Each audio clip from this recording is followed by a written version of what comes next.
आता आपण वजाबाकी विषयी माहिती घेऊयात. अंकामध्ये लिहून वजाबाकी कशी करायची हे तुम्ही शिकलेला आहात. आता आपल्याला वजाबाकीची शाब्दिक उदाहरणं कशी सोडवायची असतात ते शिकायचं.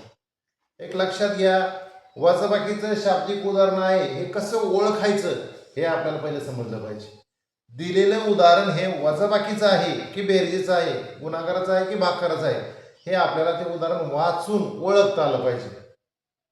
किती उरले, किती शिल्लक राहिले, त्याच्यापैकी असे जेव्हा जेव्हा शब्द येतात दोन्हीमध्ये फरक किती आहे तेव्हा समजून घ्यायचं हे गणित वजाबाकीचं आहे. बघा मी कोणते कोणते शब्द वापरतो लक्षात घ्या. जेव्हा या शाब्दिक उदाहरणामध्ये किती शिल्लक राहिले, किती उरले, त्यानंतर दोन्हीमध्ये कितीचा फरक आहे, अशी वेगवेगळी शब्द असतात ठराविक की ते शब्द आपल्याला जाणीव करून देतात की ह्याच्यामध्ये वजाबाकीची क्रिया आहे. हे आपल्याला ओळखता आलं पाहिजे. लक्षात. आता आपल्याला आपल्या समोर हे जे उदाहरण दिले बघा, सागरकडे 790 रुपये होते, त्यापैकी म्हणजे या 790 रुपयांपैकी त्याने 378 रुपयाचे लाडू विकत घेतले, तर त्याच्याकडे किती रुपये शिल्लक राहिले. आता ही वजाबाकीचं उदाहरण आहे की बेरजेचं उदाहरण आहे हे ओळखण्यासाठी याच्यातले काही शब्द आपल्याला उपयुक्त ठरत असतात. त्याच्यामध्ये हा एक शब्द आला बघा, शिल्लक राहिले.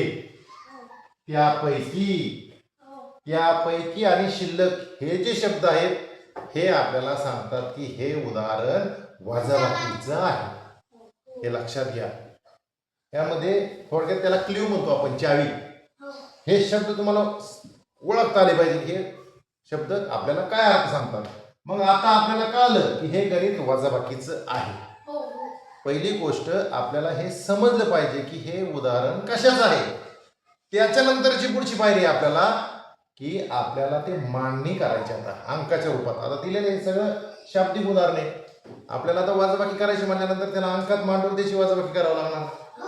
म्हणजे अशा वेळी आपल्याला ह्याच्या संख्या दिल्यात त्या अचूक मांडायच्यात. म्हणजे इथं किती दिलेलं आहे, 790. इथं खाली उदाहरण आपण अंकात ज्यावेळेस मांडणार आहे त्यावेळेस 790च मांडलं गेलं पाहिजे. चुकून आपण काय करतो, दुसरी काहीतरी संख्या मांडून टाकतो तिथं. तसं करायचं नाही. त्याच्यानंतर दुसरी संख्या कोणती आहे, 300. त्याच्यापैकी 378. आता हे मांडणी करताना सुद्धा काय काय करतो बघा मी, एककाखाली एकक, दशकाखाली दशक, शतकाखाली शतक मांडतोय. संख्या मांडताना एककाखाली एककच मांडायची, दशकाखाली दशक, शतकाखाली शतक मांडायची. जितके अंक असतील तितके मोजून फक्त सुरुवातीपासून ही काळजी घ्यायची की एककाखाली एककच यायला पाहिजे, दशकाखाली दशक, शतकाखाली शतक, हजारचा असेल तर हजार खाली हजार. त्याच्यानंतर पुढची पायरी अशी आहे, पुढची एक गोष्ट अशी आहे, वरची संख्या मोठी असायला पाहिजे, खालची संख्या लहान असायला पाहिजे. एकूण संख्या बरं का, वरची एकूण संख्या आहे 790 आणि खालची एकूण संख्या आहे 378. मग वरच्या संख्येतून खालची संख्या आपल्याला वजा करायची. मांडणी करताना काय काय काळजी सांगतोय मी, वरची संख्या मोठी पाहिजे, खालची संख्या लहान पाहिजे. त्याच्यानंतर एककाखाली एकक, दशकाखाली दशक, शतकाखाली शतक मांडायचे. हे उदाहरण कोणत्या क्रियेचं आहे तुमच्या लक्षात आलंय, कोणत्या क्रियेचं आहे, म्हणून इथं वजाबाकीचं चिन्ह मांडायचंय. लक्षात. आता वरच्या संख्येतूनच खालची संख्या घालायची. बरेच हिरे, मोती, माणिक, रत्न काय करतात, वरच्या संख्येतून खालची संख्या जात नाही म्हटलं की खालच्या संख्येतून वरची संख्या घालतात. तसं करायचं नाही. जर वरच्या संख्येतून खालची संख्या जात नसल तर डावीकडच्या घरी जायचंय, त्याच्याकडून उसना घ्यायचा आहे. आलं लक्षात. आणि त्याच पद्धतीने सोडवायचंय. खालच्या संख्येतून वरची संख्या कधीच घालवायची नाही. पण बरेच जण तसं करतात, तसं करायचं नाही. मग शून्यातून 8 जात नाहीत. मग ह्या 9 कडून आपण एक हातचा उसना घेतला. 9 दशक येतं, 9 दशकातून एक दशक दिलाय म्हणून इथं किती राहिले, 8 दशक. आणि एक दशक एककाच्या घरात आला, तो सुट्टा झाला म्हणून त्याचे किती होतात, 10 एकक. हे सुट्टे केलेले एक दशक सुट्टा केल्यानंतर तयार झालेले 10 एकक आणि इथले पहिले 0 एकक यांची दोघांची बेरीज केली ते झाले 10. आता 10 मधून 8 घालवायचे. 10 मधून 8 गेल्यावर किती राहिले? 2. किती राहिले? 2 मांडून टाका. 2. 8तून 7 घालवायचे. 8तून 7 गेले किती राहिले? 1. 7तून 4 घालवायचे. 7तून 4 गेले.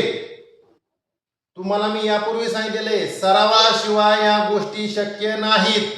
सराव करायला पाहिजे आपण भरपूर.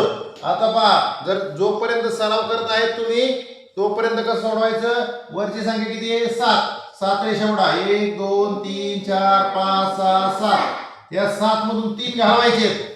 1 2 3 किती राहिले पहा? 1 2 3 4. आता 4 लिहून टाका. हे कधी आहे? जोपर्यंत तुम्ही वेगात उदाहरण सोडत नाहीत, म्हणजे जोपर्यंत तुम्ही सराव करताय तोपर्यंत रेषा ओढायच्या. स्पर्धा परीक्षेमध्ये गणित सोडवताना आपल्याकडं वेळेचं बंधन असतं आणि त्यामुळे तुम्ही इथं जर अशा गोष्टीमध्ये वेळ घातला तर तुमची निम्मी गणित सोडवायची राहून जातील. हे लक्षात घ्या. त्यामुळे स्पर्धा परीक्षेमध्ये आपल्याला एवढं फास्ट जर उदाहरण सोडायचं असेल तर त्याला प्रॅक्टिसच लागते. तुमच्या प्रॅक्टिसमुळेही तुम्ही पटापट मनातल्या मनात ते उदाहरणं सोडू शकतात. त्या बेरचं असतील, वजाबाकी असतील ते करू शकतात. किती उत्तर आलं? 412. म्हणजेच तुमचं हे सागरकडे ज्यावेळेस 790 रुपये होते त्याच्यापैकी त्याने 378 रुपयाचे लाडू खरेदी केले. त्याच्याकडे शेवटी किती शिल्लक राहिले? तर 412. हे उत्तर तुम्ही कसं काढलंय? त्याच्या एकूण रकमेमधून त्याने खर्च केलेली रक्कम वजा केली आणि एवढी शिल्लक राहिली 412. लक्षात? अशा पद्धतीनं तुम्ही ज्यावेळेस उदाहरणं सोडवणार येतं त्यावेळेस तुमच्या लक्षात येईल की वजाबाकी नेमकी कशी करतात. त्यामुळे एक गोष्ट लक्षात घ्या की जेव्हा तुम्ही अशी शाब्दिक उदाहरणं सोडवणार आहेत त्यावेळेस तुम्हाला त्या शाब्दिक उदाहरणामध्ये जे काही ठराविक शब्द येत आहेत, उदाहरणार्थ किती उरले, किती शिल्लक राहिले, कितीने कमी, कितीने जास्त, फरक किती, अजून किती मिळवावे लागतील, अशा पद्धतीने वेगवेगळे ज्यावेळेस शब्द येतील ते शब्द लक्षात घ्या की ते शब्द तुम्हाला सुचवत आहेत की हे गणित वजाबाकीचं आहे. आलं लक्षात? आणि प्रॅक्टिसनेच तुम्हाला हे जमणार आहे. जेवढी तुम्ही प्रॅक्टिस करणार तेवढा तुमचा वेग वाढणार. प्रॅक्टिस केली नाही, कुठली गोष्ट असू द्या, प्रॅक्टिस केली तरच आपला वेग वाढतो आणि आपण ते उदाहरण असतील, कुठली क्रिया असेल ती आपण सहज करू शकतो. अशा पद्धतीनं तुम्ही ही वेगवेगळी उदाहरणं घरून सोडून आणायची, घरी प्रॅक्टिस करायची. यामध्ये तुम्ही संख्यामधून करू शकता, कुठलंही उदाहरण तुम्ही घेऊ शकता. आणि सगळ्यात महत्त्वाचं तुम्हाला उदाहरणं तयार करता आली पाहिजे. जेव्हा तुम्हाला उदाहरण तयार करता येतील तेव्हा तुम्हाला तो घटक आणखी भारी समजतो. आजचा आपण एक अभ्यास देऊयात. उद्या वजाबाकीची प्रत्येकानं 15 गणितं मनानेच तयार करायची आणि सोडून आणायची. फक्त 15 गणित. ओके.